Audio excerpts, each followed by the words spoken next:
Este podcast é produzido pelo Correio Brasiliense. A Amazônia é invisibilizada nessa questão climática na prática. Todo mundo fala de Amazônia como se fosse algo bonitinho, como se fosse algo super importante de preservar, mas na prática, quando a gente tem algum problema, poucas pessoas dão visibilidade a isso, poucos políticos dão visibilidade a isso, poucas autoridades avançam nas necessidades que a população da Amazônia tem.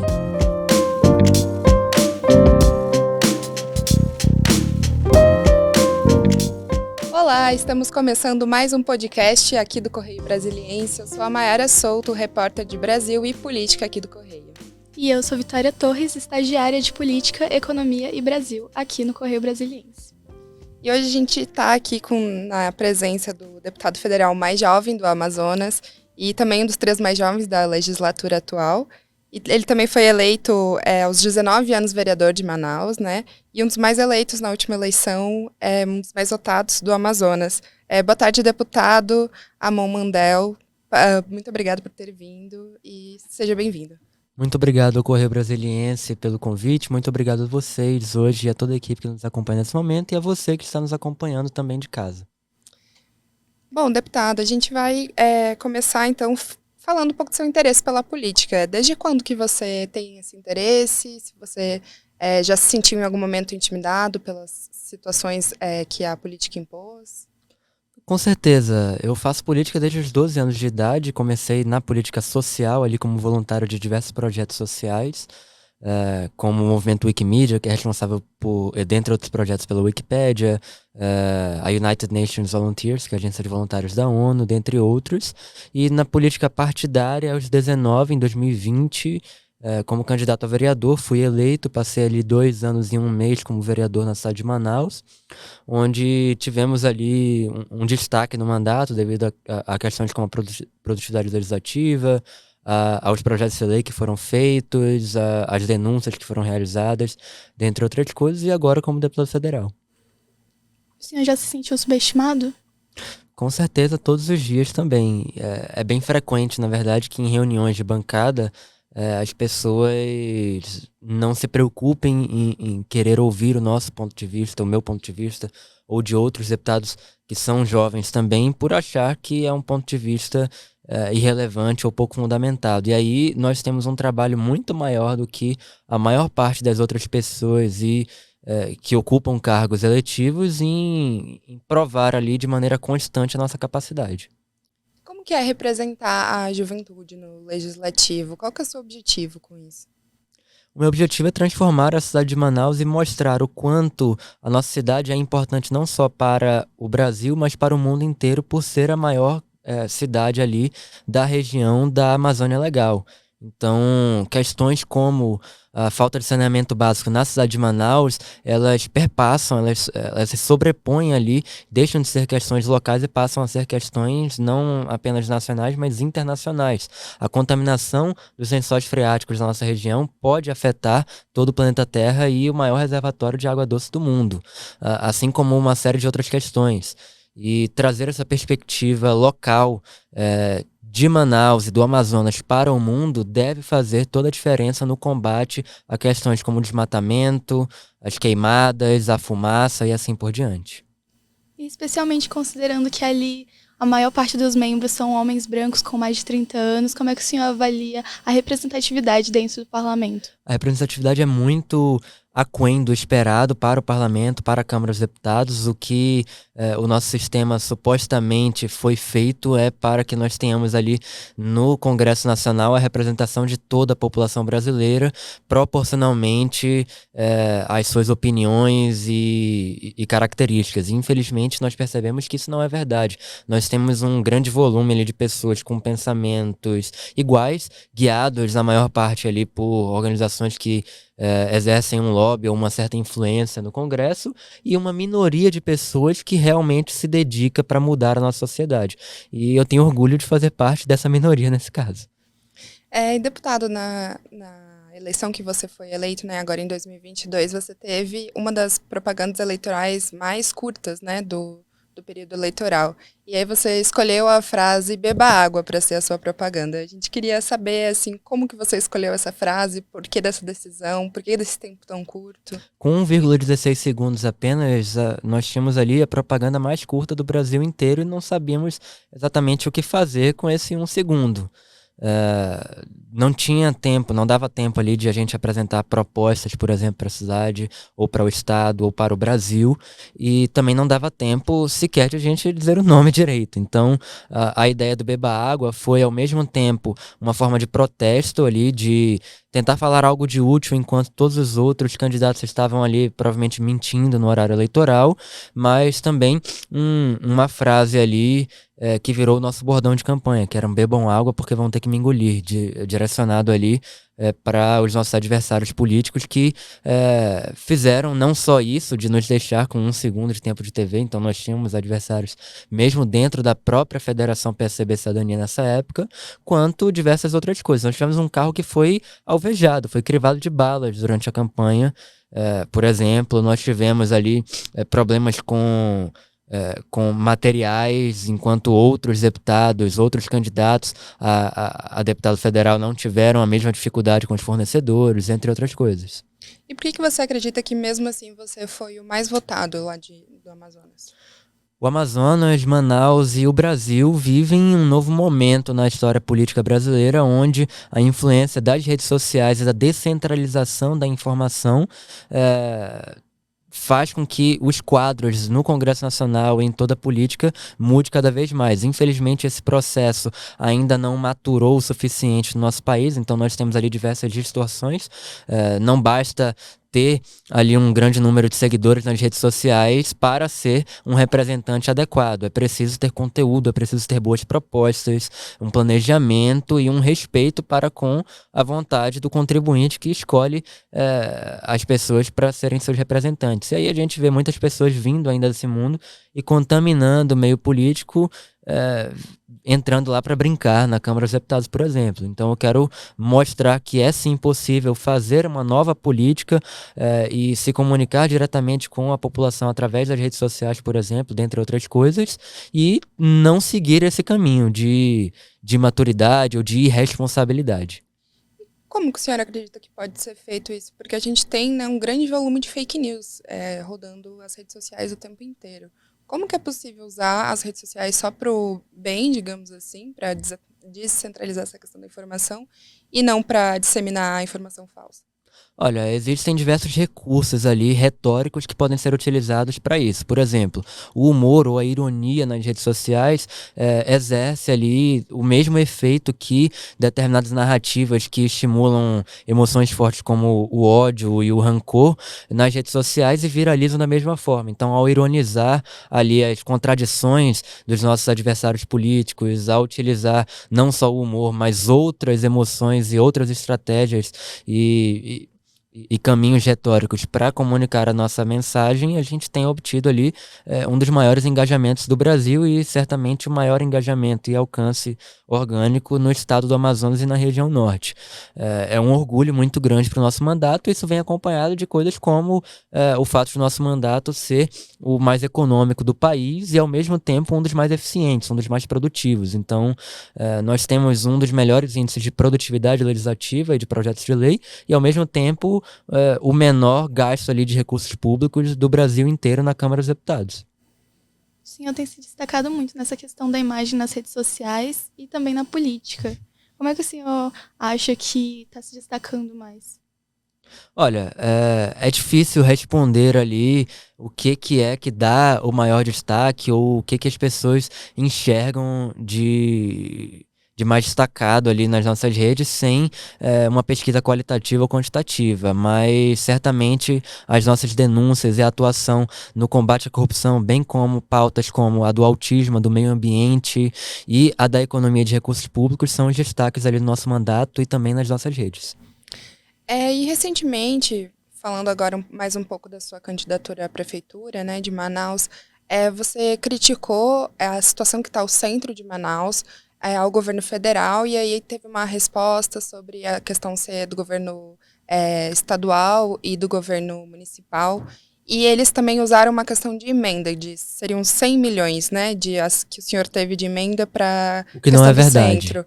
Então, gostaria que você comentasse se essa emenda o que é essa emenda, afinal? Bom, para começar, não são 100 milhões exatos, é menos do que isso. Cada deputado tem um volume diferente e para que você tenha mais emendas e mais recursos para trazer para o seu estado ou para sua cidade, é preciso abrir mão em certas votações e acompanhar ali o entendimento do governo federal. Eu não faço esse toma lá da cá, eu voto com a minha própria consciência, então quando voto acompanhando a base é porque acredito que são bons projetos, independentemente de emendas. E isso, ao mesmo tempo, é um diferencial positivo, mas também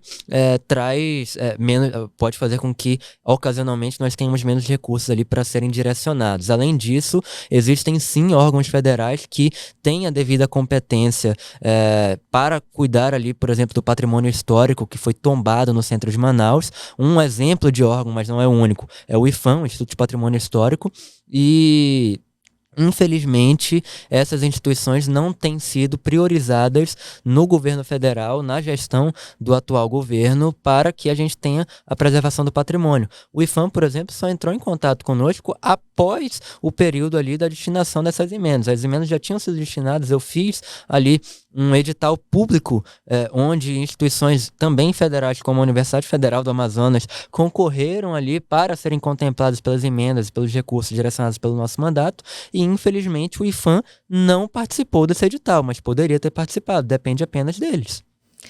Mas uma das críticas também, além da questão ali histórica, também tem a ver com a limpeza, com a segurança. Como que poderia ser usado essa...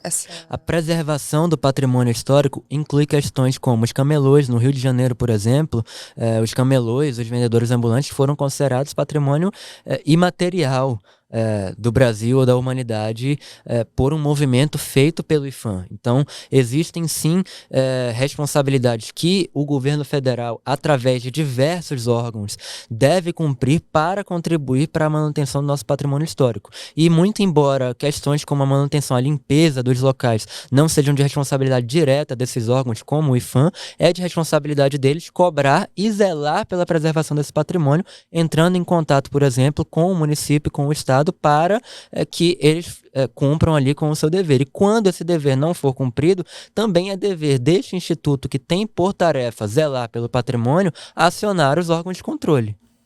E com a sua candidatura assim, para a Prefeitura de Manaus, primeiramente queria entender esse movimento, né, sair da Câmara e voltar para a sua cidade, para a Prefeitura, por que você fez isso, e como que você usaria para defender esse local?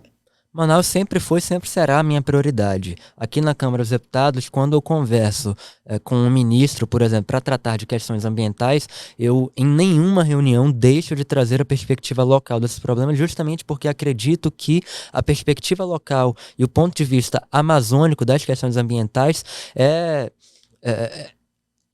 é muito importante para que a gente possa solucionar esses problemas. Infelizmente, muitas vezes a gente não tem ali esse ponto de vista escutado pelas autoridades. Um exemplo é quando a gente tem ali pessoas de fora do Amazonas administrando recursos que têm por origem ou por destino, por intenção, por significado de existência, o desenvolvimento socioeconômico na nossa região. Quem melhor do que os representantes do estado do Amazonas para dizer ali, para ajudar no processo de desenvolvimento socioeconômico?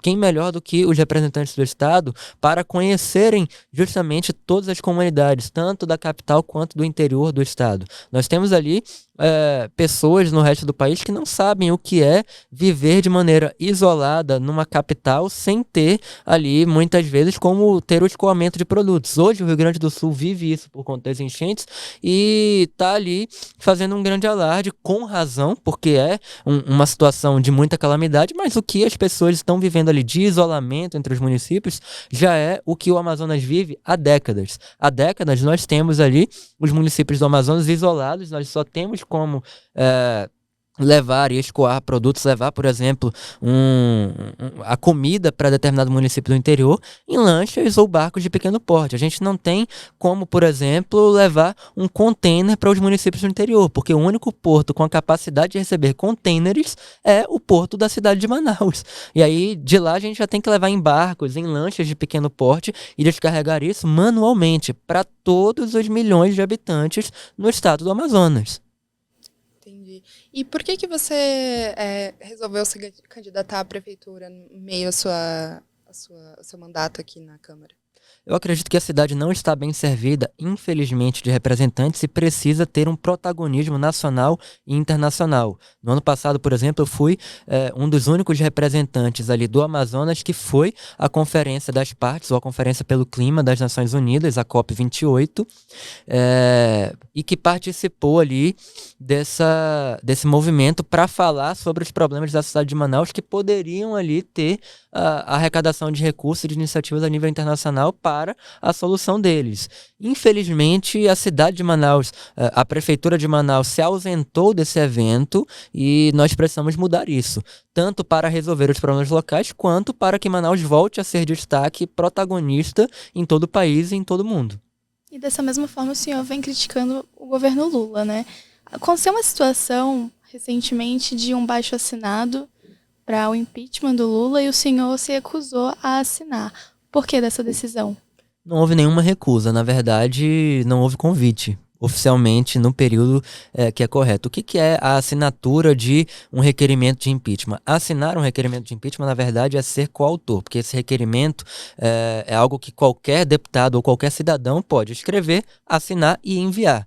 E aí, quando fizeram esses convites aí através das redes sociais para que eu assinasse o requerimento, ou seja, para que eu também fosse autor dele, ele já tinha sido protocolado no sistema da Câmara dos Deputados. Então não faz sentido você querer que uma pessoa seja autora de um documento depois que esse documento já existia e que já tinha sido enviado ao seu destinatário, né? Agora, no momento em que esse impeachment entrar na pauta da Câmara dos Deputados, eu vou analisá-lo e vou votar com a minha consciência.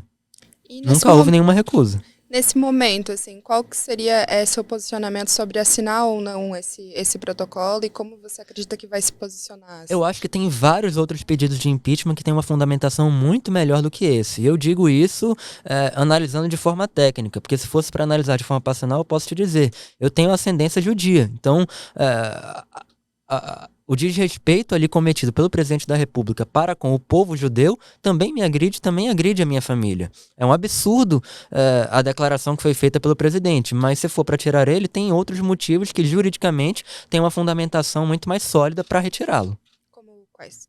Como, por exemplo, a questão do sumiço de imagens, como a questão da não resposta ali de determinados ministérios e de órgãos a requerimentos de informação à Câmara dos Deputados, a resposta a requerimentos de informação que são enviados pelo Poder Legislativo não é algo opcional, é algo obrigatório. No momento em que você tem ali ministros ou pessoas dentro do governo federal que não respondem a esses requerimentos, que, de novo, são obrigatórios, e não há nenhum tipo de manifestação ou que essas pessoas continuam exercendo cargos dentro do governo federal, a gente tem ali uma conivência por parte do presidente da República para com a omissão a essas respostas. Todo tipo de questionamento tem que ser respondido, por mais absurdo que seja. Então, não importa se você, enquanto autoridade do Poder Executivo, não concorda com determinado questionamento. Isso aqui é uma narrativa e que não faz sentido perguntar isso. Ok, então responda da maneira adequada e de forma técnica. Poderia dar um exemplo de algum questionamento que ficou sem resposta? Olha, eu precisaria fazer um levantamento ali, porque tem algumas centenas. Diariamente nós temos ali deputados reclamando de requerimentos que supostamente não foram respondidos e existem ali pedidos de impeachment que têm uma fundamentação justamente nessa questão do acesso à informação. O senhor já teve algum pedido que não foi respondido? Da minha parte, não. Todos são respondidos, respeitam muito bem isso. Ainda bem. Na verdade, tem um que até hoje a gente não recebeu uma resposta que diz respeito ao tráfego aéreo na região amazônica, ali do Amazonas. A gente tem uma suspeita ali da interferência de narcotraficantes, de organizações criminosas e também de países estrangeiros nas fronteiras do Amazonas. E tem algumas investigações que estão rolando quanto a isso. Como membro da Comissão de Relações Exteriores e Defesa Nacional, no ano passado eu protocolei um requerimento que até então não teve uma resposta que informasse aquilo que nós solicitamos. Mas eu ainda estou ali solicitando isso, entrando em contato com o Ministério da Defesa e insistindo para que eles respondam antes de tomar outras medidas. E agora, voltando um pouco para a questão da representatividade, o senhor falou há pouco tempo sobre estar no aspecto autista. Por que dessa decisão de contar agora? Você já estava na política há um tempo? Quem revelou isso não fui eu, foram os meus adversários de maneira totalmente desonesta e absurda. Eles revelaram isso publicamente através de fake news e através de ataques que eu recebi. E ao receber esses ataques no ano passado, eu decidi tornar isso público e tomar a narrativa da situação para mim. Eu não acho que ser autista me diminui em relação a qualquer outro representante. Pelo contrário, isso faz com que eu tenha uma experiência que nenhum deles tem e uma visão que nenhum deles tem também quanto às pessoas com transtorno do espectro autista ou quanto aos PCDs em geral no país. Quais são as suas propostas atualmente para essa questão dos PCDs? Nós temos ali, por exemplo, um projeto de lei para que tanto autistas quanto PCDs em geral tenham o direito de incluir, se assim desejarem, na sua carteira de identidade o CID ou a condição de PCD, para que isso possa facilitar os direitos deles enquanto PCDs. Por exemplo, os autistas têm ali, desde 2015 ou desde antes disso, o direito equiparado às pessoas com deficiência. Isso faz com que, por exemplo, em cidades onde a gente tem uma legislação municipal estabelecendo passe livre no transporte coletivo para PCDs, automaticamente, por força da lei federal, já que eles têm direitos equiparados, os autistas também têm o direito ao passe livre. No entanto, em Manaus, por exemplo, a gente vê ali a Prefeitura de Manaus estabelecendo, através de uma autarquia local, através do Instituto Municipal de Mobilidade Urbana, uma série de burocracias e de empecilhos para que esses autistas tenham o passe livre. Chegando a um absurdo de, por exemplo, mesmo que esses autistas já tenham um laudo de um médico do SUS, já tenham ali, por exemplo, o CIPTE, que é a cédula de identidade portador do transtorno do espectro autista, dentre outras coisas, eles ainda têm que passar por uma segunda avaliação por uma junta própria do próprio instituto, que muitas vezes nega esse diagnóstico que já é um fato. A gente tem lá médicos do próprio Sistema Único de Saúde, do Sistema de Saúde Pública, atestando ali esse diagnóstico. A gente tem o Ministério do Trabalho, tem documentos, tem o governo do estado, e mesmo assim essas pessoas não conseguem alcançar os seus direitos. Ao colocar isso na cédula de identidade, que agora não deve mais ser chamada de cédula, a gente facilita o acesso a esses direitos. Tem vários outros, mas eu acho que esse é o que eu mais gosto. Tem um também relacionado à educação, né? Sobre... Sim, o uso do Fundeb, por exemplo. A gente tem lá sobre o uso do Fundeb e a destinação para escolas que tenham ali as salas multifuncionais ou as salas de acessibilidade, como são chamadas, depende de quem está falando, depende do especialista. Essa nomenclatura muda com frequência.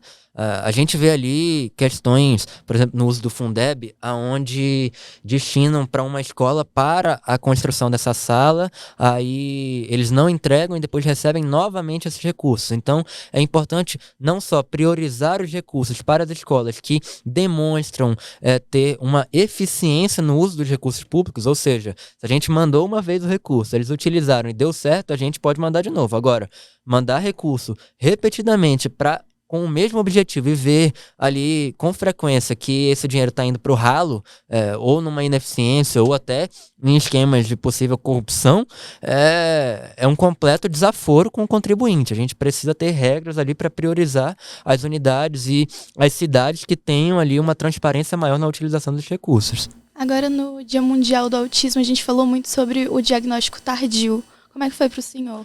Eu tive diagnóstico aos 14 anos. Não foi exatamente tardio, porque hoje o que se fala sobre diagnóstico tardio é de pessoas que são adultos e que recebem esse diagnóstico. Muito embora a maior parte dos diagnósticos realmente seja na infância e não na adolescência. Então o meu já foi um pouco tardio, mas não foi tardio, tipo, nesse sentido, né? Mas é importante ali que a gente invista, por exemplo, nesses recursos aí do Fundeb, nas salas de acessibilidade, para que a gente possa facilitar o diagnóstico precoce. O diagnóstico precoce é uma forma ali de economizar mesmo, de gastar menos no futuro.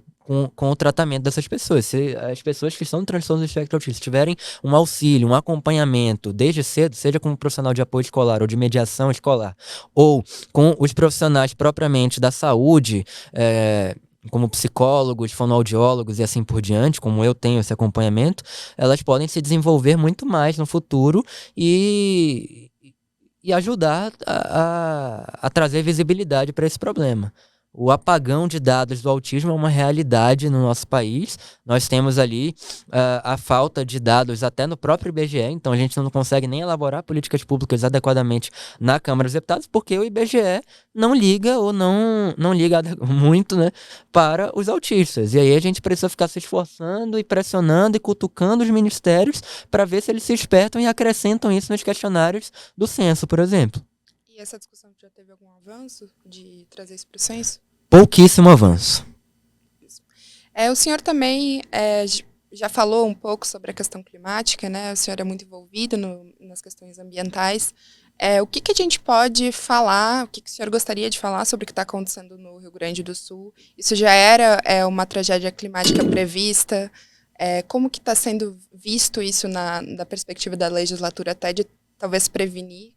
A imprensa nacional mostrou ontem que a tragédia no Rio Grande do Sul já tinha sido prevista há quase uma década, num relatório de 2015 do Ministério do Meio Ambiente que foi engavetado. Então, as mudanças climáticas, elas são uma realidade e não são uma realidade de hoje. É algo que nós prevemos e estudamos há décadas, há muitos anos, e infelizmente não temos ainda os protocolos adequados e a prevenção ali sendo feita de maneira adequada, né, por parte da iniciativa pública. Por esse motivo, nós temos ali no nosso mandato iniciativas como a do plano de adaptação às mudanças climáticas, envolvendo, por exemplo, os PCDs. A gente vê as pessoas falando de energia elétrica, de água potável, mas a gente não vê, por exemplo, num plano, num caso como o do Rio Grande do Sul, que está acontecendo, onde as pessoas precisam ser resgatadas, a gente não vê a destinação de recursos para equipamentos adequados para resgatar cadeirantes, por exemplo,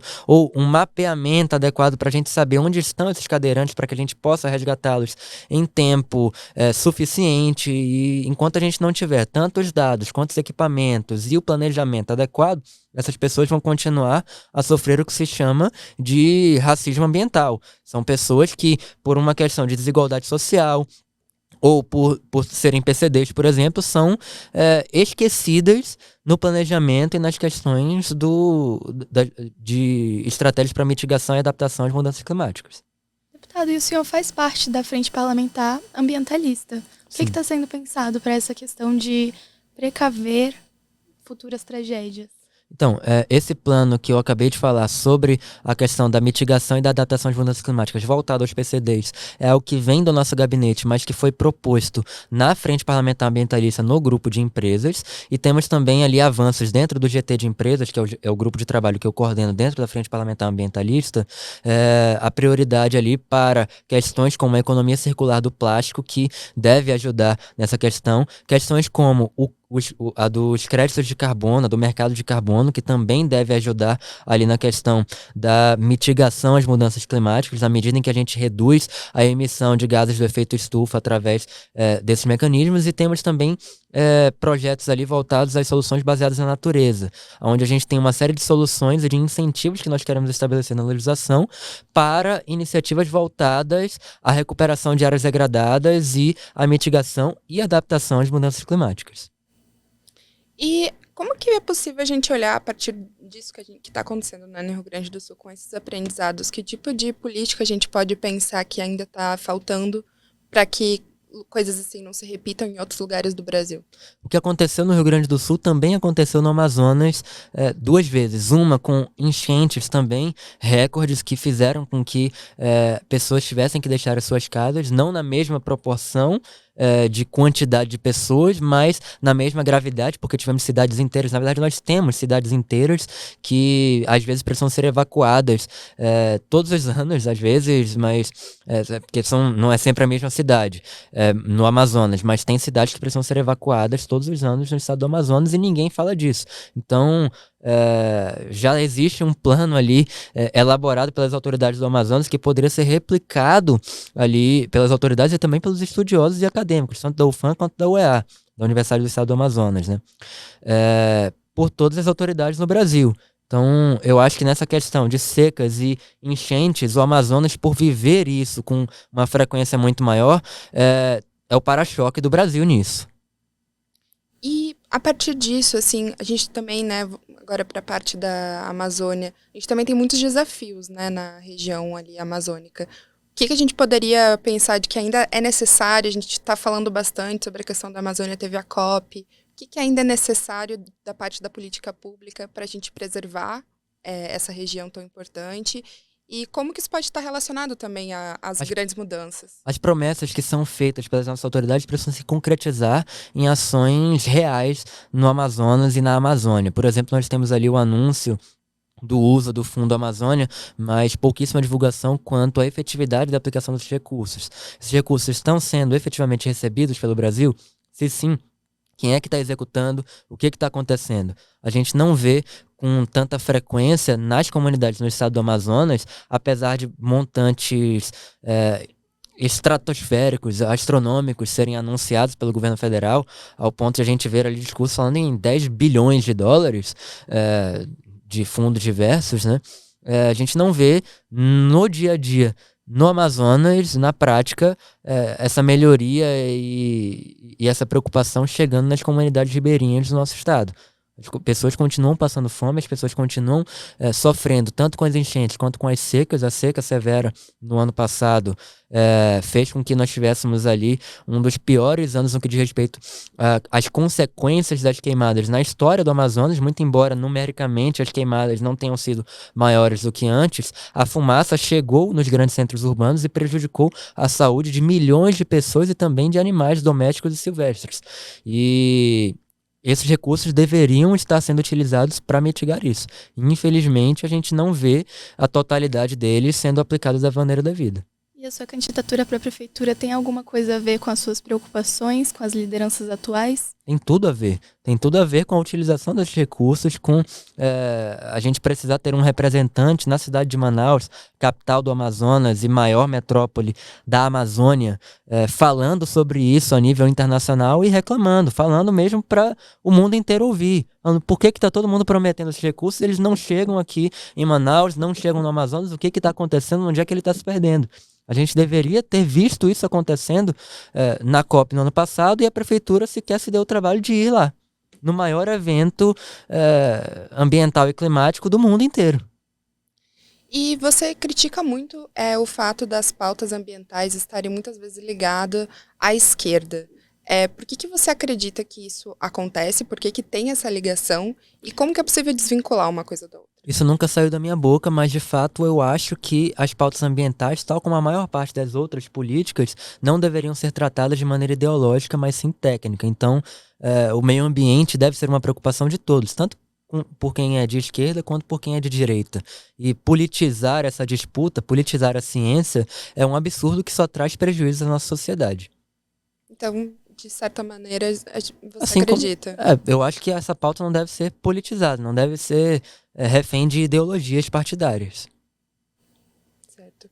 E nos próximos momentos, assim, daqui para frente, o que a gente pode esperar da sua candidatura, tanto para a prefeitura, se você, a depender do resultado, pretende continuar o seu mandato de deputado? A gente vai ver essas pautas do aspecto autista, das pautas ambientais. O que a gente pode prever aí? A continuidade do meu mandato de deputado federal independe do resultado das eleições. Tanto é que eu já assumi o compromisso de, independentemente de as eleições estarem acontecendo, eu continuar sendo o mais presente aqui nas votações e nas grandes discussões nacionais, mesmo sendo pré-candidato ou futuramente candidato. Então, eu quero superar o ritmo do Congresso esse ano. Tradicionalmente, em ano eleitoral, o Congresso tem um ritmo ali reduzido, né? Menos sessões, menos votações, assim por diante. E eu quero ir na contramão disso. Pelo contrário, né? Acelerar o meu ritmo, ter mais reuniões, mais projetos sendo pautados e assim por diante. Isso já começou esse ano. Eu já tive ali mais discursos do que no ano passado e a gente ainda está no primeiro semestre. Embora seja uma quantidade pequena no ano passado, mas a gente já começou isso e a quantidade de projetos aprovados também já foi maior. Em uma semana só a gente aprovou 2 projetos numa única sessão. O de água potável nas escolas e o de transparência de vagas em creches no nosso país. Deputado, e como o senhor avalia o primeiro ano do governo Lula? Eu acho que o governo patinou, ele prometeu muitas coisas durante a campanha de 2022 e infelizmente não está entregando tudo aquilo que a população que o elegeu esperava. E por isso mesmo está sofrendo as consequências ali na aceitação e na popularidade. Eu acho que o governo deve dialogar mais com a Câmara dos Deputados. Eu sou um dos poucos parlamentares que se dispõe a ter esse diálogo. Eu me mantenho independente em relação ao governo, não tenho discurso nem de base e nem de oposição, justamente porque tem pautas, por exemplo, na área ambiental, como o Acordo de Escazú, que eu relato na Câmara, lá na Comissão de Relações Exteriores, que eu gostaria de aprovar e que são benéficas para toda a população. E o governo não tem feito nenhum esforço para aprovar isso, embora tenha prometido a aprovação desse acordo. A gente está lá sem pautar isso na Comissão de Relações Exteriores porque há uma desmobilização, uma falta de articulação ou de dedicação mesmo por parte do governo em impedir que os seus aliados cheguem lá para votar. Então, é difícil falar de meio ambiente quando o governo adota o discurso do meio ambiente, um discurso muito bom, bonito, mas na prática, quando a gente quer aprovar um acordo internacional de transparência na área ambiental, ele faz corpo mole e não se mobiliza como eu gostaria que se mobilizasse, ou como a sociedade civil gostaria que ele se mobilizasse. A gente está sendo cobrado, os representantes estão sendo cobrados por diversas instituições da sociedade civil. E aí, cadê? Qual é o resultado? Qual é a resposta que o governo vai dar a isso? Eu quero aprovar isso ainda esse semestre. Só depende do governo. E quais desafios que estão se impondo a essa aprovação nesse momento, assim? Basicamente, é mobilização mesmo. É a gente ter votos suficientes para aprovar. E eu já tenho feito ali diálogos, por exemplo, que o governo deveria fazer e não faz, com a Frente Parlamentar da Agropecuária, a FPA. Eu conversei com a galera da FPA justamente para que eles possam retirar ali a sua oposição ao Acordo de Escazú e esses termos precisam passar pelo governo. Então, de que adianta eu fazer articulação se o governo não corresponder a isso? E você acredita que essa pauta ambiental que está sendo tão estimulada pelo governo federal na prática, ela ainda não está sendo efetivada? Não está sendo, de fato, discutida como deveria? Hoje nós temos uma pasta que é a pasta das mudanças climáticas, né? Que na prática não é a pasta que cuida da maior parte das coisas que dizem respeito à mitigação e adaptação às mudanças climáticas. Então, eu acho que isso por si só já reflete na prática o que o governo está fazendo para as mudanças climáticas. Ele está descoordenado, ele está desorganizado e precisa ter um choque. Muito embora esteja à frente da maior parte dos governos estaduais, nesse caso, das mudanças climáticas. Mas se a gente quiser se salvar da crise iminente climática que está sendo imposta ao mundo, o Brasil, o governo federal e os governos estaduais também, assim como prefeituras no Brasil inteiro, precisam acordar. O meu papel aqui, como deputado federal, é cobrar a União para que ela faça isso, né?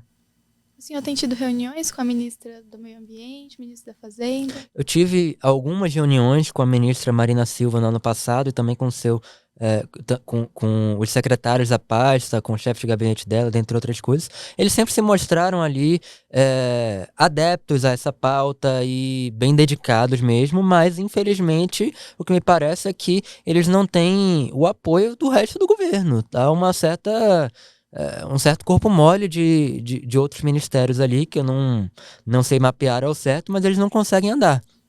Você vê um embate ali nessas questões dentro do próprio governo? Não sei se necessariamente um embate, mas com certeza um entrave burocrático e uma falta de vontade da maior parte dos ministros, sim.